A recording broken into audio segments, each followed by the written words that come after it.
코골이와 수면무호흡증이 있으신 분들은 치료 방법으로 양압기 사용과 수술 중에서 무엇을 선택할지 고민이 많으실 텐데요.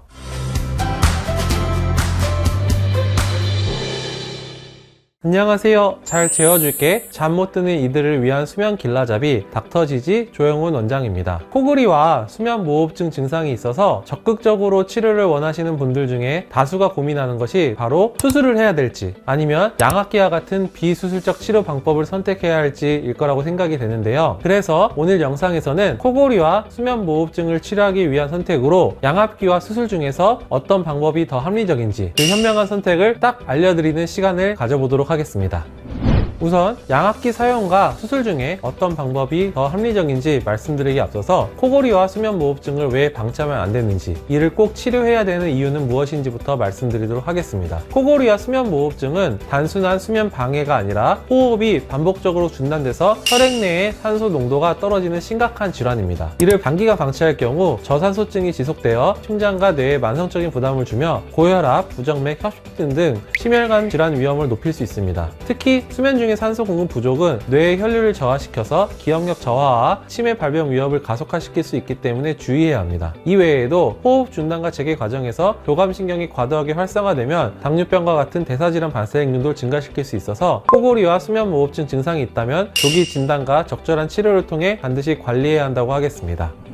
이제 코골이와 수면무호흡증의 치료의 필요성은 인지하셨을 텐데요. 지금부터 이러한 코골이와 수면무호흡증을 치료하는 방법에 대해 알려드리도록 하겠습니다. 먼저 코골이와 수면무호흡증 치료에서 가장 효과적으로 입증된 방법 중에 하나는 양압기 처방으로, 이는 수면 중에 지속적으로 일정 압력의 공기를 기도에 공급해서 기도가 폐쇄되는 것을 방지해주는 의료기기입니다. 양압기가 상기도가 좁아져서 호흡이 중단되는 것을 즉시 예방하므로 혈액 내 산소 포화도를 안정적으로 유지해주는 거죠. 이러한 양압기의 효과 때문에 양압기를 장기간 사용하면 심혈관계 부담이 줄고 고혈압, 심장질환, 뇌졸중 위험이 현저하게 낮아집니다. 실제로 이에 대한 다양한 임상적 근거들이 보고되고 있고요. 한편 양압기 치료로도 코골이 수면무호흡증 개선이 어려운 경우 수술적 치료가 고려되기도 합니다. 대표적인 수술로는 편도절제술, 영구개와 목젖 일부를 절제하는 구개수 영구개 성형술, 그리고 하악 전진술 등이 있습니다. 이러한 수술들은 기도 공간을 넓혀서 호흡 흐름을 개선하는 역할을 해줍니다. 다만 많은 환자들에서는 수술 후에도 증상이 재발하기 때문에 수술 후에도 양압기 치료가 병행되는 것이 흔합니다. 이 외에도 코골이나 수면무호흡증 치료 방법으로는 체중관리, 음주와 흡연 제한 등 생활습관 규정이 있으며, 이는 가벼운 증상의 코골이나 경증 수면무호흡증 환자들에게서 치료법으로서 권장되고 있습니다.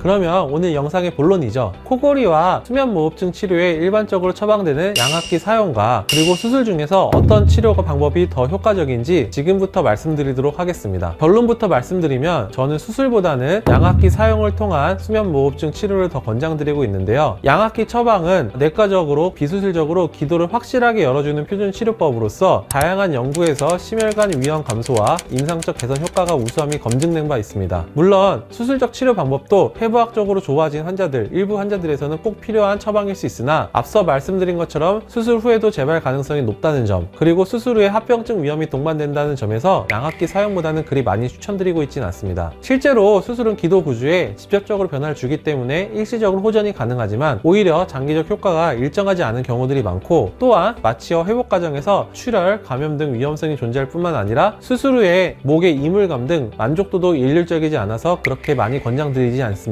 반면에 양압기 치료는 환자가 잘 적응만 한다고 하면은 거의 확실한 수면무호흡증의 개선 효과를 보이며 합병증의 위험성도 거의 없기 때문에 저는 수술을 원하시는 분들에게도 우선 양압기 사용을 먼저 해본 후에 그 이후에도 만족스럽지 않다면 수술적 방법을 고려해 보시라 권유드립니다. 실제로 수면의학의 가이드라인에서 무호흡이 있다면 수술보다는 양압기를 1차 치료로 권고하고 있으며, 양압기를 실패했거나 명백한 해부학적 구조 문제가 있는 경우에 수술을 추천하게 되어 있습니다. 그러면 거의 100이면 100 양압기 치료 증상이 호전되어서 수술보다는 양압기에 만족하시는 경우가 훨씬 더 많습니다. 특히 수술보다는 절대적으로 양압기 사용을 추천드리는 환자군들이 있습니다. 바로 중등도 및 중증 수면무호흡증 환자군에서는 양압기 사용이 무호흡 및 저호흡 발생을 효과적으로 억제시키기 때문에 혈중 산소 포화도와 수면의 질을 눈에 띄게 개선합니다. 그래서 이러한 분들에게는 양압기 치료를 적극적으로 권장하고 있습니다. 또한 심혈관 질환이나 당뇨병, 고혈압 등 동반 만성 질환이 있는 환자들이나 고령의 환자분들 같은 경우에도 수술적 방법이 부담과 위험이 될 수 있기 때문에 양압기 치료를 더욱 적극적으로 추천드립니다. 오늘은 코골이와 수면무호흡증 치료를 위해서 양압기 치료를 할지 수술을 할지 고민하고 있는 분들을 위한 영상을 준비해 보았는데 어떠셨나요? 무엇보다 중요한 코골이와 수면무호흡증 치료 방법을 혼자서 결정할 게 아니라 전문의와의 세밀한 상담과 진단 후에 결정하는 것이 바람직하니까요. 혼자 고민하지 마시고 수면 전문의가 있는 수면 클리닉을 방문해서 정확한 진단을 받고 치료를 진행하시라 조언드리면서 저는 여기서 인사드리고 다음 영상에서 찾아뵙도록 하겠습니다. 잘 자요. 구독과 좋아요, 알림 설정은 숙면을 선물합니다.